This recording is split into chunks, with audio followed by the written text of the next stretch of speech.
Ça commence par moi. Soyons le changement que nous voulons voir dans le monde. De Julien Vidal, lu par l'auteur. Saviez-vous qu'être écolo rend heureux ? À l'opposé du tableau noir qu'en dresse l'écologie punitive et culpabilisante, j'ai découvert que se soucier de la planète peut être source de bonheur, et même de bien-être. Quel dommage qu'on ne me l'ait pas dit au moment de mon déclic éco-citoyen. J'aurais sans doute accéléré et rejoint au plus vite les rangs. En premier lieu, j'ai dû toucher le fond pour remonter à la surface. Quel choc de comprendre que l'humanité entière était montée dans un véhicule lancé à pleine vitesse qui, tout en détruisant ce qui se trouve sur son passage, est le théâtre d'inégalités de plus en plus insoutenables et le foyer de désespoir chronique. Les études scientifiques se succèdent et dévoilent une situation où les tenants et les aboutissants de ces désastres naturels et humains s'avèrent particulièrement complexes. Les crises s'enchaînent sans que l'on puisse vraiment analyser quand l'une se termine et quand l'autre commence. Le délai pour agir, ou plutôt réagir, n'a jamais été aussi court. Et plus qu'œuvrer à chercher des solutions, nous sommes encore trop souvent occupés à identifier les coupables. Pas étonnant que, face à cette immense montagne, nous ne sachions ni par quelle voie attaquer notre ascension, ni si celle-ci ira jusqu'au sommet. C'était mon cas en 2016, au début de ce défi. À l'époque, tant de considérations et de questions s'en mêlaient dans mon esprit qu'il me semblait impossible de savoir par où commencer, comment et par quoi, pour faire ma part. Je me suis lancé et je ne le regrette pas une minute. Là où je pensais m'attaquer à la préservation de la biodiversité ou à la lutte contre le dérèglement climatique, je me suis, en réalité, rendu compte que c'est tout le vivant qui méritait notre attention. La faune, la flore et plus généralement la planète, mais aussi les autres êtres humains. Nous sommes finalement les premiers concernés.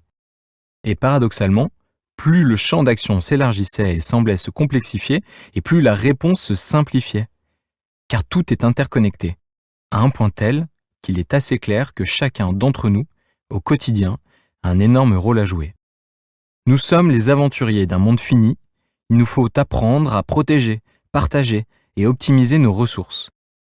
Et si je suis persuadé que c'est au niveau collectif qu'il nous faut nous organiser, je sais que nous devons commencer par agir individuellement, tous les jours et dans tous les domaines de notre vie.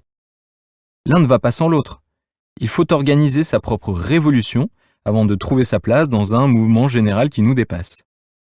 Je vais vous raconter une aventure d'1 an, pendant laquelle j'ai testé et adopté dans mon quotidien 365 éco-actions concrètes. Vous allez être aux premières loges et serez les témoins des changements profonds dans ma vie. Au fil des mois, vous allez regarder par-dessus mon épaule et découvrir qu'il n'y a rien de bien sorcier à réduire le poids que nous avons sur le monde et dans des proportions assez impressionnantes.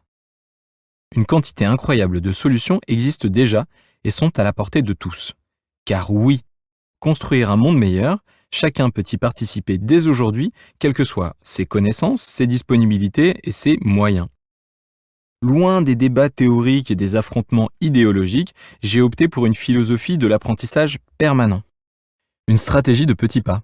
Je fais, j'avance et je m'améliore dans une quête infinie où l'imperfection est plus une opportunité qu'une menace. Ma vie est devenue un laboratoire à ciel ouvert, où chaque situation est un prétexte pour se poser de nouvelles questions, rencontrer de nouvelles personnes et découvrir de nouveaux projets inspirants. À une époque où l'imaginaire collectif est envahi d'images d'un futur angoissant, violent et autoritaire, je souhaiterais à mon humble niveau offrir un autre récit, celui d'une société du vivant, du rassemblement et du bonheur. Le récit d'un trentenaire qui décide d'agir au cœur de la ville. Vous retrouverez mes questionnements et mes apprentissages.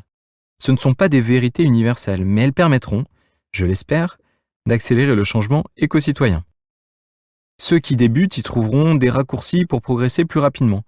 Et ceux qui ont déjà bien cheminé se sentiront sans doute moins seuls en découvrant que d'autres ont trébuché aux mêmes endroits. C'est un fait, nous ne sommes pas seuls. J'ai rencontré au cours de ces 2 dernières années des milliers de personnes qui marchent dans la même direction, celle d'une société durable, égalitaire et heureuse. Nombre de nos victoires se jouent dans l'intimité de nos logements, dans la répétition de nos trajets, dans la solitude de notre consommation. Et ce changement silencieux est bien là, et il s'amplifie de manière exponentielle. Tous ces créateurs d'un monde meilleur sont d'ores et déjà en action et des milliers d'autres sont sur le point de nous rejoindre. Alors plus que jamais, soyons le changement que nous voulons voir dans le monde.